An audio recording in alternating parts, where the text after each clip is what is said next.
إليك سيدتي اليوم وصفة ديال السردين مشرمل محضر بطريقة صحية وكيجي شهوة بنو. تبعي معايا. العنصر المهم في هذه الوصفة هو الشرمولة اللي غادي نحضروها على حقها وطريقها.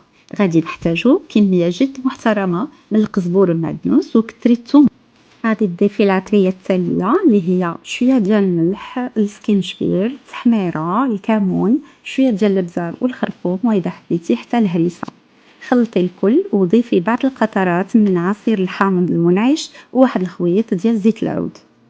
نعمرو السردين ديالنا ونديرو وحده فوق وحده، ويمكن هادشي علاش كيسميوه السردين شريكات، ونخليوه يشرب هاد التتبيله الخطيره. ندوزوه في الفينو ونوضعه مباشره فوق اللاطه اللي غادي تدخل الفرن على ورق الطهي. درجة حرارة الفرن تكون جد مرتفعة باش هداك السردين يجينا مقرمش وناشف.